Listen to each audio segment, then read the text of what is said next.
La dernière fois que je suis venu, j'avais apporté un sujet, Jésus pleura. Alors, c'est un sujet quand même touchant dans le sens, c'est que c'est ce qui fait souffrir, c'est ce qui faisait un peu souffrir Jésus de voir tout cet endurcissement des cœurs, malgré tous les miracles qu'il a fait, tout ce qu'il a dit, tout ce qu'il a accompli, tout ce qui était, il était vraiment la vérité, puis tout fidèle à toutes les Écritures, et tout était là pour démontrer que c'était vraiment lui le Messie, mais malgré tout ça, tout l'amour qu'il a manifesté, bien, il a été rejeté. Alors, c'était un petit peu ça là, qui était... alors, ce matin, ben, là, c'est un petit peu plus joyeux quand même. Là. C'est Jésus, il dit, « Je bâtirai mon Église. » Alors, on va aller dans l'Évangile de Matthieu, au chapitre 16. Et ce qu'on va regarder surtout, c'est qui bâtit cette Église-là, mais c'est surtout c'est quoi son but de bâtir l'Église, puis comment Jésus bâtit son Église. Et ça, c'est important qu'on comprenne ça parce qu'on est co-ouvrier avec Dieu. Hein? Alors, il faut vraiment savoir comment Jésus fonctionne, quelle est sa façon de penser, de voir l'Église. Alors, dans l'Évangile de Matthieu, chapitre 16, à partir du verset 13, alors on voit que les disciples sont là avec le Seigneur, puis Jésus va leur dire, mais qui dit-on que je suis? Hein? Il demande ça à ses disciples en voulant dire, bon, les autres autour de vous, là, il y a un bon bout de chemin de fait, là, vraiment, dans son ministère, puis là, il dit, mais qui dit-on que je suis? Et ils répondirent, ben, les uns, ils disent que tu es Élie, les autres, Jérémie ou l'un des prophètes. C'est quand même spécial aussi parce que personne dit que ben, c'est le Messie. Hein. Les gens disent, bon, ben, tu sais, on cherche toujours à attribuer ça à... Personne n'avait, tu sais, le confessait vraiment comme étant le Messie. Ensuite, ben là, il leur dit, mais vous maintenant, là, toi, qu'est-ce que tu dis que je suis? Hein? Si quelqu'un vous pose la question, là, Jésus, là, c'est qui pour toi? Là? C'est qui Jésus? Qu'est-ce que tu vas lui répondre? Et Pierre, bien, il lui dit, il dit au verset 16, hein, tu es le Christ, le Fils du Dieu vivant. Et ça, c'est vraiment spécial. Le Christ, c'est le Messie, hein, le Sauveur, celui qui était annoncé, et le Fils du Dieu vivant. Et Jésus, reprenant la parole, il lui dit, tu es heureux, Simon, fils de Jonas, car ce ne sont pas la chair et le sang qui t'ont révélé cela, mais c'est mon Père qui... C'est mon Père qui est dans les cieux. Ouais. Alors, ça, c'est quand même spécial parce que Jésus disait que personne ne peut venir à moi si c'est mon Père qui ne l'attire. Et c'est un miracle de Dieu. C'est quand on est capable de reconnaître Jésus comme le Messie, mon Sauveur, c'est un miracle de Dieu. Ça vient du Père, qui nous attire à Christ. Alors, ça ne vient pas de lui-même et ça ne vient pas de moi-même. Hein, c'est vraiment un don de Dieu d'être capable de reconnaître Jésus comme mon Sauveur. Et alors, il va lui dire après ça, verset 18, « Moi, je te dis que tu es Pierre, et que sur cette pierre, je bâtirai mon Église, et que les portes du séjour des morts ne prévaudront point contre elle. » Alors, c'est Jésus qui dit, c'est lui qui bâtit son Église. Nous, on est des petites pierres, ça on pourrait dire, dans la construction. On le voit beaucoup dans l'épître de Pierre, là, lorsqu'il parle de l'édifice spirituel. Édifiez-vous comme des pierres vivantes pour former un édifice spirituel. Alors, mais c'est Jésus qui est comme la pierre angulaire, hein, c'est lui qui est le fondement. Alors, c'est lui, le Seigneur, c'est lui qui bâtit. Il est écrit dans un passage que si c'est Dieu qui ne bâtit la maison, ceux qui travaillent, hein, ceux qui bâtissent, travaillent en vain. Alors, c'est la maison de Dieu. Alors, c'est Jésus qui en est le chef et le constructeur. Alors, c'est lui qui bâtit le Seigneur. Et il dit, les portes du séjour des morts ne prévaudront point contre elle. Il n'y a rien qui peut arrêter, empêcher l'œuvre du Seigneur. C'est pas le gouvernement qui bâtit l'Église du Seigneur. C'est pas les hommes, c'est pas ça repose pas sur la sagesse humaine. Ça ne dépend pas des subventions qu'il va y avoir. Hein. Des fois, on dit, ou les crédits d'impôt, tout cela. Des fois, on se dit, oui, mais qu'est-ce que ça va faire si on change de gouvernement ou si on a un gouvernement qui nous coupe toutes les ressources, tout ça. Mais c'est Jésus qui bâtit son Église. Puis ça ne dépend pas de la culture, ça ne dépend pas de qui est le roi ou le président ou l'empereur ou que ce soit un tyran ou quelqu'un qui a de la bonté, si on pourrait dire, de la générosité. Mais Jésus bâtit à travers toutes ces circonstances-là. C'est lui qui bâtit, il est souverain sur toutes les circonstances. Ça ne dépend pas de la technologie, alors même s'il y a des outils pour nous aider, mais ça ne dépend pas de ça. Jésus, sinon, des fois, on se dit, on a des problèmes, puis on a des défis financiers, peu importe. Puis des fois, on a peur, mais qu'est-ce qui va arriver à l'Église? Mais tu sais, c'est Jésus qui bâtit son Église, puis peu importe dans les situations, que ce soit dans une situation de grande tribulation, de grande opposition, Jésus va bâtir son Église, ou que ce soit dans la prospérité, il va bâtir son Église. On voit Paul qui dit, j'ai appris à vivre dans l'abondance, comme dans la disette aussi. Jésus travaille tout le temps dans les cœurs, parce que son Église, c'est quelque chose qui est bâti dans les cœurs. Il change notre cœur. Alors, c'est une relation qu'il vient mettre entre nous et Dieu. Alors, c'est ça, ça ne dépend pas de tous ces facteurs-là. Maintenant, on voit, quand Jésus a commencé son ministère, il était beaucoup en Galilée. Une grande partie de son ministère était dans la région de la Galilée. Et puis, Jésus vient dans sa ville, à Nazareth. On voit ça dans Luc au chapitre 4, versets 16 et 17.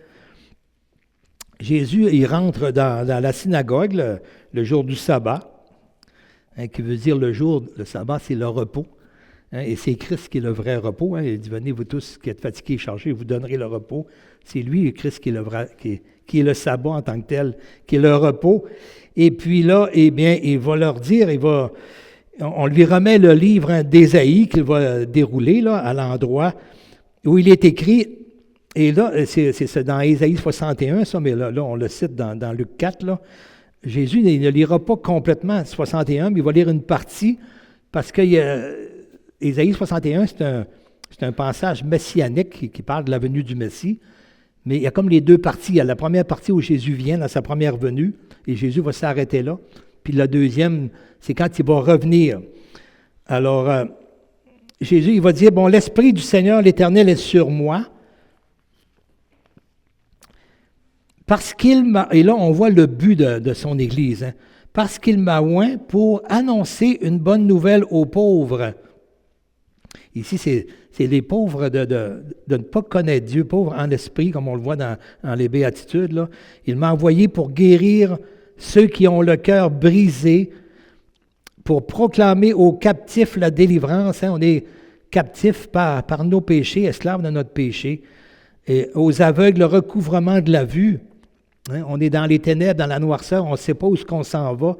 Alors, mais on ne voit pas la gloire. Il est venu pour nous donner la vue puis voir la gloire de Dieu, celui qui croira, celui que son cœur est purifié, mais il va voir la gloire de Dieu.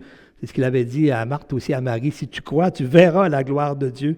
Et c'est ça, il nous vient nous donner cette vue-là qu'on n'avait pas, pour renvoyer libres les opprimés par le diable. Comment est-ce qu'on est opprimé sans cesse? Alors, pour publier une année de grâce du Seigneur. Alors, il s'arrête là, parce qu'après, là, ça parle d'un jour de vengeance de notre Dieu. C'est vraiment là, à son retour, lorsqu'il va revenir, et puis qu'il va établir le millénium. Alors, ici, on voit que Jésus il confirme vraiment. Là, il va dire, OK, on va continuer à lire verset 20. Ensuite, il roula le livre, le remit au serviteur et s'assit. Et tous ceux qui se trouvaient dans la synagogue avaient les regards fixés sur lui. Alors il commença à leur dire, aujourd'hui, cette parole de l'Écriture que vous venez d'entendre est accomplie. Et tous lui rendaient témoignage. Ils étaient étonnés des paroles de grâce qui sortaient de sa bouche. Et ils disaient, n'est-ce pas ici le fils de Joseph? Alors ils étaient étonnés de voir toutes les paroles qui sortaient de sa bouche, parce que il connaissait, il était dans sa famille, il était dans son village, là, dans sa patrie. Et puis il connaissait Joseph, puis il connaissait aussi les frères de Jésus. Alors ça ne ressemblait pas à ses frères, là, parce que ça dit même, durant son ministère, ses frères même ne croyaient pas en lui. Alors il disait, mais d'où lui viennent un tel langage, des paroles de grâce qu'il avait. Et j'aime ça quand il dit aussi, le verset 21, il dit, aujourd'hui, cette parole de l'Éternel que vous venez d'entendre. C'est spécial parce que c'est cette parole de l'Écriture, c'était écrit, mais là, c'est comme si c'est quand même la parole qui est écrite, mais là, c'est la parole qui est proclamée. Jésus est la parole qui était fait chair, qui est venue parmi nous. Alors, il dit, là, il dit ce qui était écrit, et ça, c'est vraiment, ça s'accomplit maintenant dans la personne de Jésus.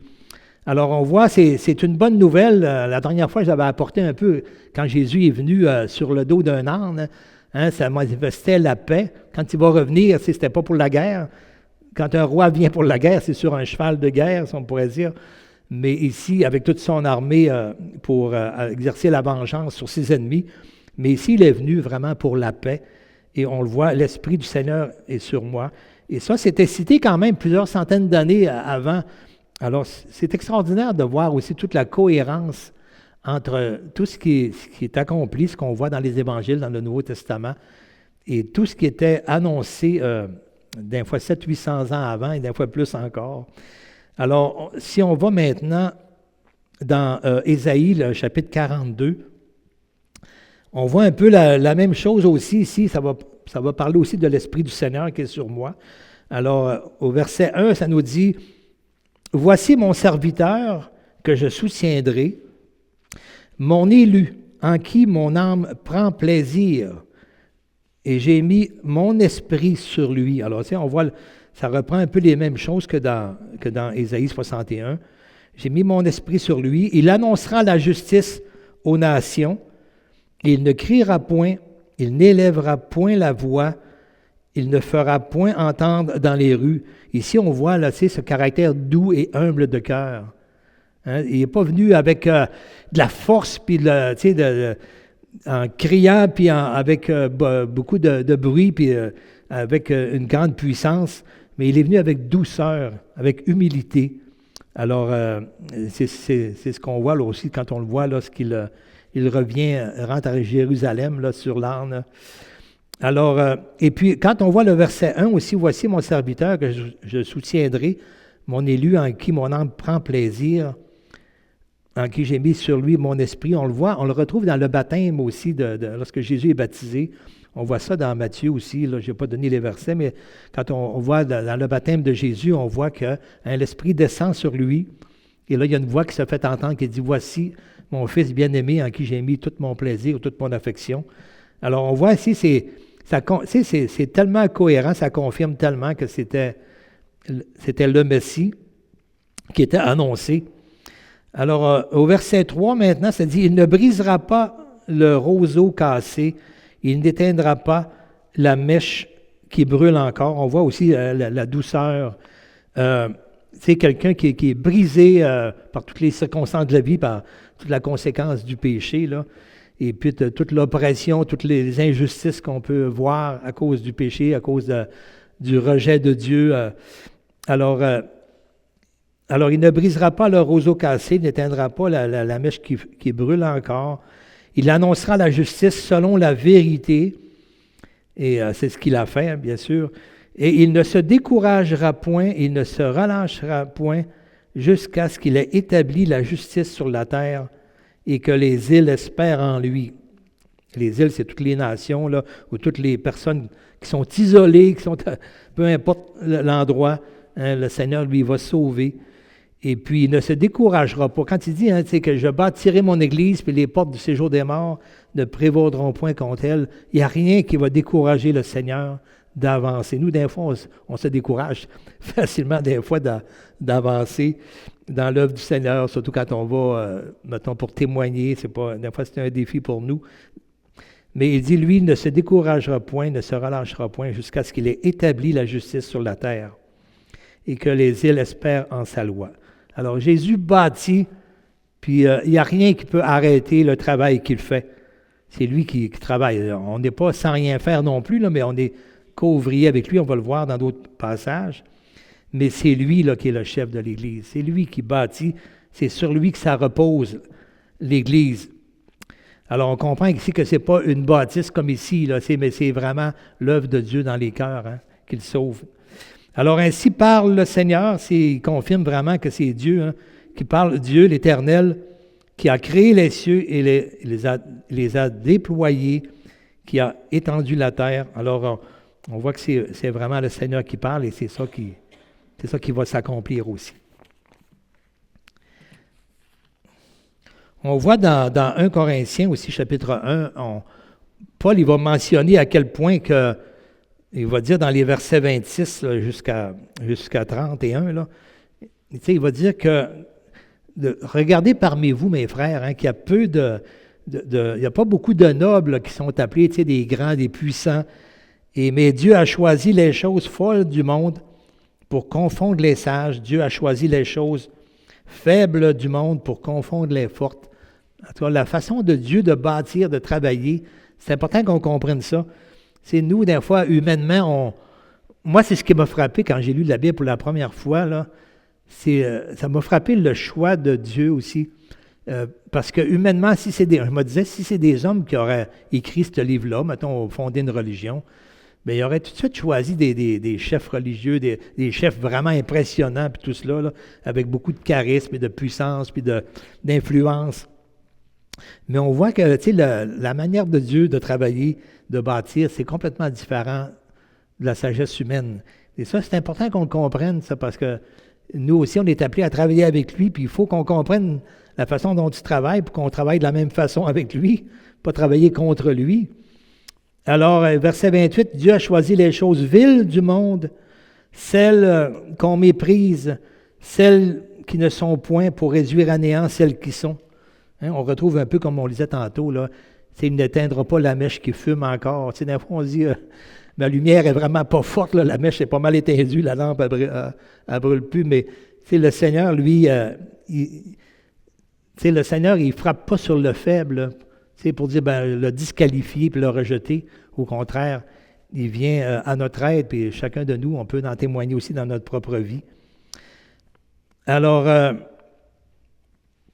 il va dire aussi tout ça afin que nulle chair ne se glorifie devant Dieu, le verset 29. Or, c'est par lui que vous êtes en Jésus-Christ, lequel, de par Dieu, a été fait pour nous sagesse, justice, sanctification et rédemption, afin, comme il est écrit, que celui qui se glorifie dans le Seigneur. Et Paul, plus loin, va raconter que lui-même, qu'il était au milieu des Corinthiens, là, comme tout tremblant, même humainement, mais que sa prédication ne reposait pas sur la sagesse humaine, sur les discours de la sagesse humaine, mais sur une démonstration d'esprit de puissance de Dieu, de puissance, de la démonstration de l'Esprit de Dieu dans son ministère, c'est-à-dire dans les cœurs, dans les vies qui sont changées. Alors, le point principal que j'aimerais attirer notre attention ce matin, c'est sur le but pour lequel il bâtit, mais aussi la manière qu'il va bâtir. Et dans 1 Corinthiens, chapitre 3, les versets 9 à 13, on voit ici, ça nous dit que nous sommes des ouvriers avec Dieu. Alors, c'est Jésus qui bâtit, il dit « Je bâtirai mon Église », mais nous, on est appelés à travailler comme sur le chantier, sur le travail, sur cet édifice qui est vivant, qui est spirituel. Et c'est pour ça qu'il faut comprendre comment il bâtit pour travailler avec lui. Alors, il dit, verset 10, « Selon la grâce de Dieu qui m'a été donnée », alors on voit que tout ce qu'on peut faire dans l'œuvre, dans cette bâtisse-là, dans cette construction-là, c'est toujours donné en don par la grâce de Dieu. Et l'apôtre Paul, lui, il mentionne, il dit, « Moi, j'ai posé le fondement comme un sage architecte. » Et en réalité, c'est tous les apôtres qui ont été appelés à poser le fondement. Et la responsabilité de l'architecte, c'est de veiller à ce que tout soit fait exactement comme le propriétaire le veut. Hein. C'est le propriétaire qui décide de prendre des architectes pour dire, voici moi ce que je veux, là, puis toi tu t'assures que tout soit fait selon ce que moi je veux. Alors Dieu a donné sa parole à ses apôtres, qui étaient en même temps des prophètes aussi, et qui ont placé le fondement de l'Église, de toute la parole, de toutes les instructions. Jésus a dit, recevez mes instructions. Et c'est là qu'on trouve le repos d'ailleurs. C'est quand on suit les instructions, c'est reposant parce que Dieu, il nous équipe de tout ce qu'on a besoin pour travailler, pour bâtir, être co-ouvrier avec lui pour l'édification de l'Église. Mais si j'y vais à ma manière, ça ne sera pas reposant parce que là, c'est des conflits, c'est des problèmes. Puis le Seigneur, je vais travailler contre lui, puis je vais avoir des problèmes, là, c'est sûr.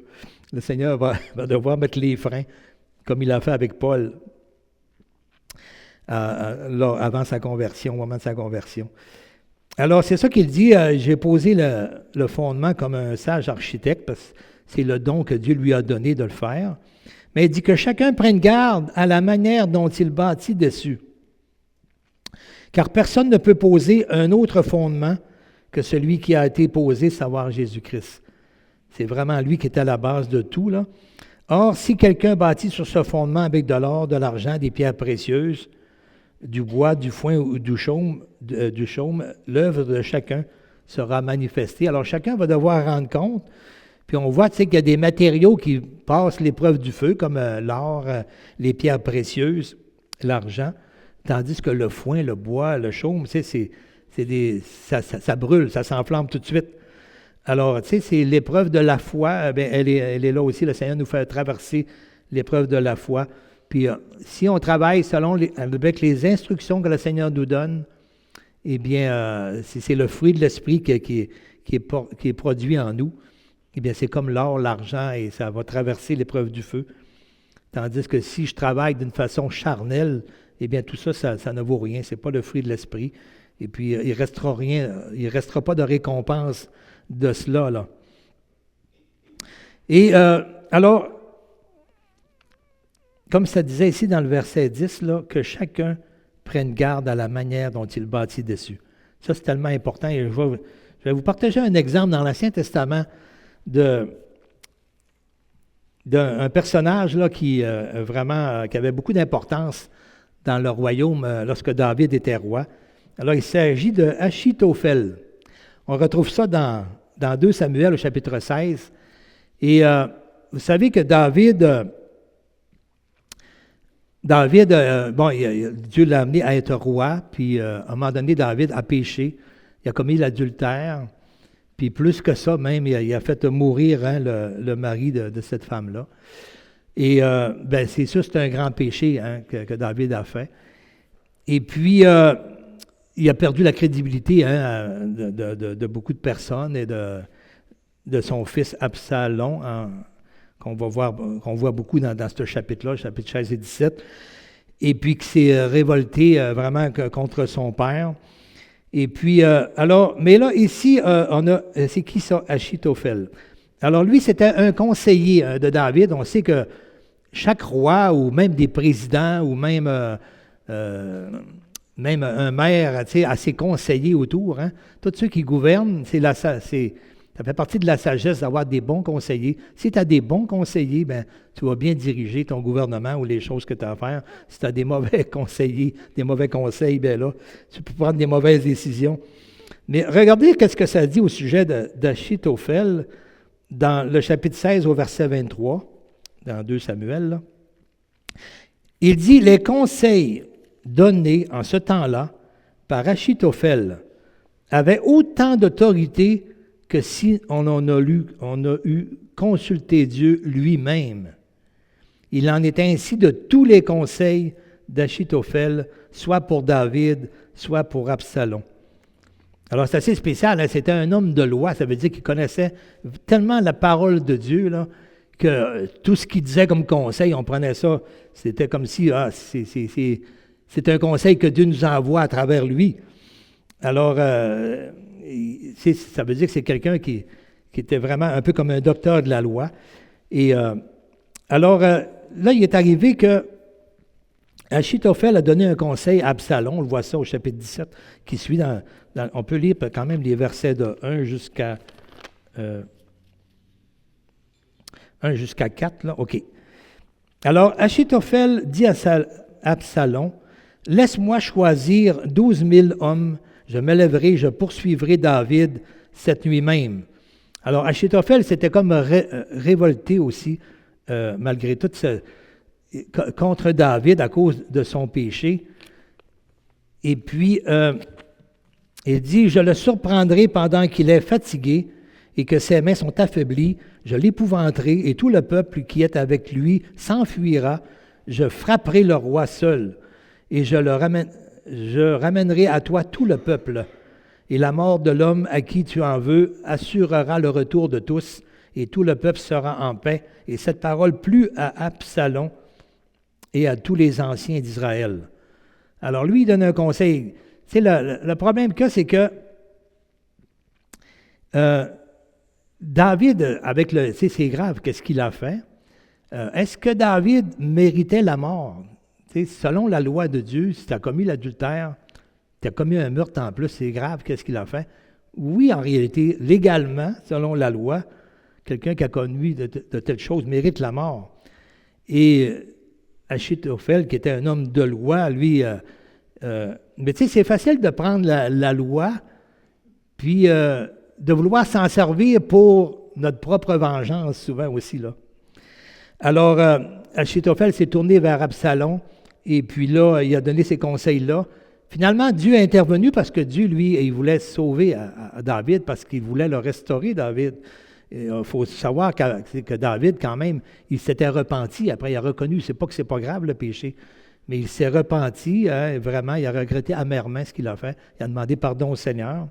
Il y a eu des conséquences quand même, là. Il y a eu des graves, graves conséquences, mais il a reçu le pardon de Dieu parce que Dieu a voulu le restaurer. C'est un exemple que Dieu donne de la grâce, là. Mais ici, bien, Absalom, après ça, il est allé prendre le conseil d'une autre personne qui s'appelle Hushaï. Et puis lui, il a donné un autre conseil, mais c'était dirigé par Dieu. On peut le voir dans le verset 14, là.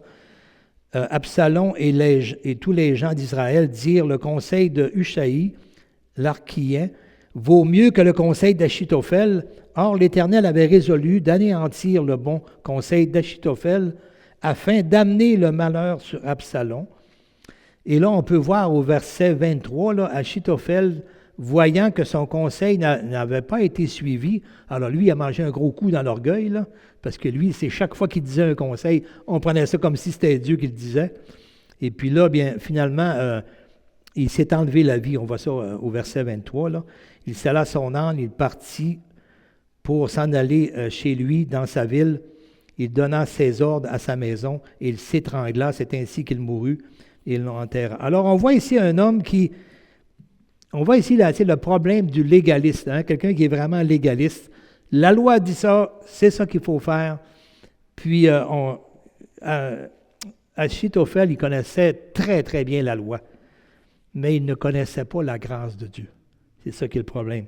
Quelqu'un qui connaît bien, tu sais, d'un fois, peut bien connaître toute la Bible aussi, les ordonnances et toute la loi, mais on peut s'en servir d'une très mauvaise manière si on ne comprend pas la grâce de Dieu. Mais c'est comme ça, parce que on revient à l'Église du Seigneur, Jésus qui bâtit son Église, et Jésus, il bâtit son Église, il est venu pour sauver ce qui était perdu. Il bâtit avec des pécheurs perdus, hein, qui viennent sauver, nous racheter, il a payé à notre place, il exerce sa grâce. Et si on travaille avec lui, bien, il faut comprendre ça. Parce que sinon, on va agir comme un Achitophel. Et c'est ça qu'on voyait, tous les docteurs de la loi, hein, les pharisiens, on voyait qu'eux autres, ils s'éloignaient de toutes les personnes qui avaient peut-être une mauvaise vie ou peu importe à leur impression à eux. Et puis, le moindre petit écart par rapport à la loi, ils étaient prêts tout le temps à condamner quelqu'un. Et puis, à le rejeter puis à le condamner. Mais tu sais, c'est pas la façon de Jésus de bâtir, ni de Dieu de bâtir. Alors, parce que c'est ça, Dieu voulait restaurer David. Alors, Achitophel, c'est ça, il ne connaissait pas la grâce de Dieu. On peut connaître parfaitement la loi de Dieu et ne pas connaître la grâce. Et l'esprit de la loi, là, ce n'est pas de punir le coupable. Tu sais, la loi de Dieu, le but, ce n'est pas de punir le coupable. La loi est là pour nous aider. C'est une grâce de Dieu qui nous a donné la loi, parce qu'un pays qui est sans foi ni loi, ou une personne, c'est le chaos total. Hier, je parlais à un couple là, qu'on prépare pour devenir membre dans l'Église, puis je disais, si, mettons, qu'il n'y aurait plus de gouvernement tout d'un coup, puis que chacun ferait tout ce qu'il voudrait, tout ce qu'il a envie, là, ce serait le chaos total. Là. Il n'y aurait plus de sécurité, plus de policiers, plus rien, plus d'aide, si chacun ferait juste ce qu'il voudrait, ce serait un chaos total. C'est une grâce que Dieu nous fait de mettre des gouvernements en place, tout cela, même si ce n'est pas parfait. ce sont des pécheurs aussi. Mais il reste que c'est institué par Dieu, il faut honorer ça quand même. Mais la loi, c'est une grâce que Dieu nous donne aussi pour nous conduire à une plus grande grâce, qui est la grâce de son salut. Et la loi est là pour nous amener aussi à la repentance, à voir qu'on est pécheurs et perdus, puis qu'on a besoin d'un sauveur. C'est ça le but de la loi, là. Et alors, la loi est bonne et elle est droite, puis la loi est là pour que si on suit la loi, ben, on est béni de suivre les directions de Dieu, là, parce que tout c'est le bien, tout ce qui est contraire à la loi, c'est le mal. Mais on sait qu'à cause de la nature pécheresse, on n'y arrive pas à bien respecter la loi, alors ça nous amène à avoir besoin d'un sauveur. C'est ça qui nous conduit à Christ. Alors, l'esprit de la loi, ce n'est pas de punir le coupable, mais c'est de l'amener à la repentance pour qu'il soit sauvé, qu'il reçoive le pardon de Dieu. Ça, c'est tellement important qu'on comprenne ça. C'est la façon dont Jésus bâtit son Église. Et si moi, je ne pense pas comme cela, je pense comme un Achitophel, là, puis que chacun qui fait quoi de mal, eh bien, je serais le premier là, pour être condamné aussi, là. On voit aussi un exemple comme ça, c'est dans les 3 compagnons de Job. Je pense que vous avez écouté le message de Gaétan Brassard sur Job, je ne suis pas sûr, là. Mais ces 3 compagnons, ils venaient vers... chaque fois qu'ils venaient vers Job, c'était tout le temps avec la loi, puis « Hey, dis-les, avoue-les, qu'est-ce que tu as fait de mal pour mériter ça, qu'est-ce qui t'arrive, là? » Tu sais, il frappait dessus, vraiment, il n'y avait aucune grâce, et Dieu il était en colère contre eux, là, parce que vraiment, ils n'ont pas manifesté la grâce de Dieu. Alors, c'est ça le problème souvent du légaliste, alors, est-ce que tu connais la grâce de Dieu? Hein? Peut-être que tu connais beaucoup la loi de Dieu, la parole, mais est-ce que tu connais la grâce dans les couples aussi? Hein? On a tellement besoin de l'exercer avec nos enfants. On a besoin de l'exercer, la grâce, parce que si on est là juste à servir des versets et taper sur la personne quand elle est fragile, quand elle est comme un roseau cassé, quand c'est un cœur brisé, quand c'est une mèche qui est presque éteinte, là, on voudrait rachever ça. Et puis, c'est pas facile. Mon fils, un de mes fils, qui a un gros problème avec une de ses filles là, qui est adolescente, qui est anorexique, qui se fait vomir, tout ça, là. Et puis, c'est tellement compliqué, tellement difficile, ça demande tellement de grâce et d'amour, là. Mais en même temps, on n'a pas le choix de prendre des mesures pour l'aider à s'en sortir. En tout cas, c'est une autre chose, mais ça prend beaucoup de grâce, là. On en a besoin, même dans nos milieux normaux de vie, là, nos familles. Et c'est ça, il y a un chrétien qui est légaliste, là.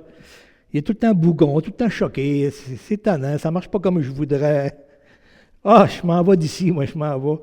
Je change d'église, je recommence ailleurs. C'est encore le même problème. Parce que partout ce que je vais aller, l'Église, elle n'est jamais parfaite. Le Seigneur est en construction de cette Église-là. Puis en réalité, si je vois quelque chose qui ne marche pas bien, bien, je devrais d'abord prier, Seigneur, y a-t-il quelque chose comme moi que je pourrais faire pour aider à ce que ça aille le mieux? Hein? Ou prier pour les personnes qui sont impliquées là-dedans, ou pour les responsables. Alors, plutôt que, tu sais, de vouloir comme critiquer, là, puis se décourager, puis penser que tout va s'écraser, là, hey, ça ne marchera plus. Non, mais le Seigneur, il faut croire, Seigneur, c'est toi qui bâtis ton Église. C'est ton Église, Seigneur, puis c'est d'aller à lui, de prier aussi. Alors, de s'en remettre à lui, de lui faire confiance. On voit aussi dans l'Évangile de Luc, hein, avec le fils prodigue, notre frère François l'avait apporté là, dans le mois de janvier, je pense, l'étude sur... C'est tellement... On voit... je vais lire peut-être un petit passage là-dedans. Là. On voit la réaction du fils aîné. Là. Tu sais, après que le fils qui était vraiment dans le péché est revenu vers son père, lui a demandé pardon. Puis là, le père, c'était la fête. Là. Hey, tu sais, pour lui, c'était... Il le dit au verset... On regarde dans Luc au chapitre 15, le verset 24. Il va dire, mon fils que voici était mort, puis il est revenu à la vie. Il était perdu, et il est retrouvé. Et ils commencèrent à se réjouir. Mais c'est comme ça que Jésus bâtit son Église. On est tous des personnes comme ça. Et et on voit le fils aîné qui était dans les champs. Lorsqu'il revint, approcha de la maison, il entendit la musique et les danses. Et là, il appelle son serviteur, mais qu'est-ce qui se passe là? C'est quoi ça, ces choses-là? Et bien, le serviteur lui dit, bien, mon frère est de retour, Puis parce qu'il l'a retrouvé en bonne santé, bien ton père a tué le veau gras. Et là, au verset 28, il se mit en colère. Il ne voulut pas entrer. Et son père sortit, il le pria d'entrer. Alors, tu sais, il était vraiment... Alors ça, ce n'est un Achitophel, tu sais, une réaction, là. Hey, il ne mérite pas ça, ça n'a pas de bon sens. Moi, là, il dit à son père, moi, là, j'ai tout le temps été fidèle à tous tes ordres, là. On va ça au verset 29. J'ai toujours fait ce que tu as dit à la lettre, bien parfait, là. Puis tu ne m'as jamais fait une fête comme ça. Puis là, tu en fais une pour mon frère, là, qui s'est vautré dans la débauche, dans le péché. Mais là, le père, tu sais, il est attristé là, du comportement là, de son fils aîné. Puis il va lui dire au verset 32, là, mais il fallait bien s'égayer, se réjouir, parce que ton frère, que voici, il était mort. Il est revenu à la vie, parce qu'il était perdu, il est retrouvé. Alors, c'est comme ça que Jésus bâtit son Église. Et si des fois, peut-être qu'on se pense bon, on se pense mieux, qu'on n'a pas fait autant de mal que ça ou de ça, là, mais on est tous coupables envers Dieu, peu importe notre condition. Et il faut avoir ce cœur de grâce, vraiment. Je donne un exemple aussi. Lorsque j'étais adolescent, il y a une chanteuse que j'aimais beaucoup parce que les paroles qu'elle avait dans ses chants, ça rejoignait vraiment mes valeurs, puis ce que j'espérais aussi, tu sais, à laquelle j'aspirais, les valeurs aussi que mes parents m'avaient enseignées. Puis, je l'aimais vraiment, j'aimais sa voix, puis j'aimais ses chants. Puis, à un moment donné, on l'a perdu de vue un petit peu, puis j'étais rendu adulte, puis là, je vois un poster, je ne me souviens pas c'était où le poster, c'était dans une annonce de spectacle ou dans une librairie, mais il y avait un poster de la chanteuse, puis elle était à moitié nue, là. Et ça m'avait tellement choqué, là, j'ai dit, je sais que dans le monde du show business, souvent, ils sont exposés vraiment à beaucoup de choses dégradantes, là. Et puis, ben ça m'avait tellement choqué, là je l'haïssais, je l'haïssais. J'étais choqué. Et ça n'a pas de bon sens, c'est contraire à ses paroles, tu sais, c'est contraire. Fait que là, mais j'ai accepté le Seigneur à 24 ans dans une église à Granby, et puis de ma sœur Louise, par ma sœur. Et puis, eux, le 31 décembre, ils faisaient une soirée, c'est pour traverser l'année, là. Puis, dans la soirée, on demandait à toutes les personnes, tu sais, qui ont connu le Seigneur durant l'année, s'ils veulent donner un petit mot de témoignage. Ça, c'était vraiment plaisant quand même, là. C'est comme pour célébrer l'année là, qui s'est passée, puis comme célébrer l'œuvre de Dieu là, dans l'Église. Puis, fait que moi, je me suis levé, puis j'étais content. J'avais accepté le Seigneur dans le mois de septembre, puis là, ben, j'étais tellement content de dire que c'était passé vraiment des miracles extraordinaires aussi. Puis après que moi, je me suis assis, une personne se lève, c'était elle, la chanteuse. Plusieurs ici l'ont connue, c'est Caro. Alors, elle a accepté le Seigneur en même temps que moi dans la même année. Puis, moi, ça m'avait tellement béni que j'étais mieux à y passer. Mais c'est comme ça que Jésus est bâti. Et moi, je l'aurais rejeté, c'est sûr. Hein? Mais le Seigneur, lui, il l'a accueilli. Alors, c'est ça. Nous, on ne les connaît pas, les personnes. C'est les personnes qui nous entourent. On ne sait pas à qui Dieu va faire grâce, va appeler, là. Mais on doit quand même toujours s'attendre à ça quand même, quand on présente l'Évangile, puis notre grâce qu'on doit exercer vers ces personnes-là. Alors, je m'en vais vers la fin. J'aimerais ça inviter l'équipe de louange à venir se préparer pour le dernier chant. Et on voit Joseph avec ses frères. Hein? Joseph, ses frères l'avaient rejeté, l'avaient vendu, l'avaient jeté dans un puits, l'avaient vendu comme esclave là, en Égypte. Et c'est quelque chose quand même. Il a fait, je pense, 13 ans de prison. C'est incroyable, mais Joseph, il a exercé la grâce envers ses frères aussi. Hein. Et on voit l'apôtre Pierre qui a renié le Seigneur. Imagine-toi, il a marché 3 ans en personne avec le Seigneur, a vu toutes ces choses, puis il l'a renié. Mais Jésus lui a fait grâce et il l'a restauré. Et on voit Paul aussi qui persécutait l'Église. Bien, Jésus lui a fait grâce, il est venu le chercher. Il l'a restauré, puis il en a fait un ouvrier, un proclamateur de la grâce. Alors, et chacun de nous, c'est la même chose. Et dans Éphésiens aussi, ça nous dit, dans Éphésiens chapitre 4, verset 32, « Soyez bons les uns vers les autres, compatissants, vous pardonnant réciproquement, comme Dieu vous a pardonné en Christ. » Alors, c'est comme ça que Jésus bâtit son Église, qu'on la bâtit, qu'on travaille avec lui. « Devenez donc les imitateurs de Dieu, comme des enfants bien-aimés, et marchez dans la charité à l'exemple de Christ, qui vous a aimé, qui s'est livré lui-même à Dieu comme une offrande de bonne, un sacrifice de bonne odeur, un parfum de bonne odeur. » D'ailleurs, c'est dans le refrain du prochain chant là, qu'on va chanter, du dernier chant. Et on voit dans Éphésiens 5 aussi, lorsqu'il s'adresse aux maris, puisque c'est la fête des mères, c'est bien de le souligner, mais Marie, aimez vos femmes, alors au mari, aime ta femme, là, comme Christ a aimé l'Église, c'est ça qui est notre modèle. Il s'est livré lui-même pour elle, alors il s'est vraiment donné, afin de la sanctifier par la parole, après l'avoir purifiée par le baptême d'eau, afin de faire paraître devant lui cette Église glorieuse, sans tache, ni ride, ni rien de semblable, mais sainte et irrépréhensible. Ça, c'est Jésus qui bâtit, là. C'est lui qui fait ça. C'est lui qui travaille, qui sanctifie son Église. Alors, on voit tout cet amour qui est déployé. On est constamment l'objet de la grâce de Dieu, à tous les jours. Là. Et au verset 28, « C'est ainsi que les maris doivent aimer leur femme comme leur propre corps. Celui qui aime sa femme s'aime lui-même, car jamais personne n'haït sa propre chair, mais il la nourrit et en prend soin, comme Christ le fait pour l'Église. » Et dans 1 Pierre 2, ça nous dit, au verset 4, « Approchez-vous de lui, pierre vivante, rejetée par les hommes, choisie et précieuse devant Dieu. » C'est en s'approchant de lui vraiment qui va nous transmettre vraiment, c'est par l'Esprit qui est en nous, là. « Et vous-même, comme des pierres vivantes, édifiez-vous pour former une maison spirituelle, un saint sacerdoce, afin d'offrir des victimes spirituelles agréables à Dieu.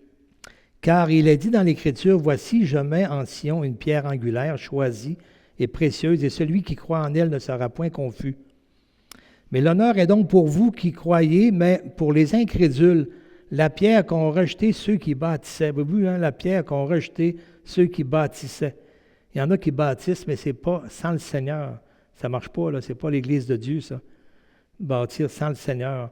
Si cette pierre-là est rejetée, ça nous dit que ça devient une pierre d'achoppement, un rocher de scandale. Ils s'y heurtent pour ne pas avoir cru à la parole. Et c'est à ça qu'ils sont destinés. Alors, dans Hébreux 4, ça nous dit, « Car nous n'avons pas un souverain sacrificateur qui ne puisse compatir à nos faiblesses, mais au contraire, il a été tenté comme nous en toutes choses, sans commettre de péché. » Et là, il dit, « Approchons-nous donc avec assurance du trône de sa grâce, afin d'obtenir miséricorde et de trouver grâce pour être secourus dans nos besoins. » Peut-être que je suis dans une situation vraiment un peu comme le roseau cassé, là, le cœur brisé, la mèche qui est comme éteinte. Mais j'ai besoin c'est de m'approcher de lui, de son trône de grâce, pour obtenir miséricorde. Il est riche en miséricorde. Et le dernier verset dans 2 Corinthiens 6, verset 1, ça dit « Puisque nous travaillons avec Dieu, eh bien, nous vous exhortons à ne pas recevoir la grâce de Dieu en vain. Car il dit, au temps favorable, je t'ai exaucé, au jour du salut, je t'ai secouru. Et voici maintenant, c'est là le jour favorable, le jour du salut. » Alors, c'est ça, c'est le Seigneur qui bâtit son Église, puis c'est une grâce qu'on ait choisi pour être co-ouvrier avec lui, il nous a donné des dons.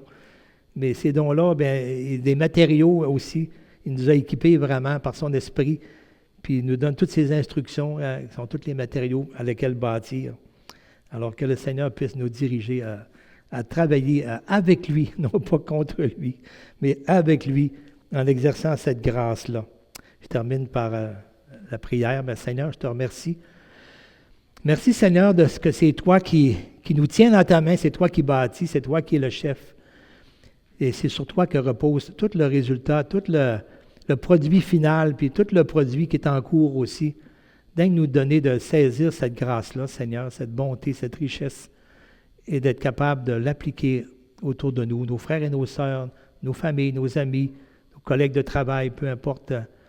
Aide-nous à vraiment à briller, Seigneur, comme un flambeau dans ce monde de ténèbres aussi, en suivant tes instructions et en t'imitant, Seigneur, en marchant comme toi, tu nous as donné l'exemple que tu nous as donné de marcher. Amen.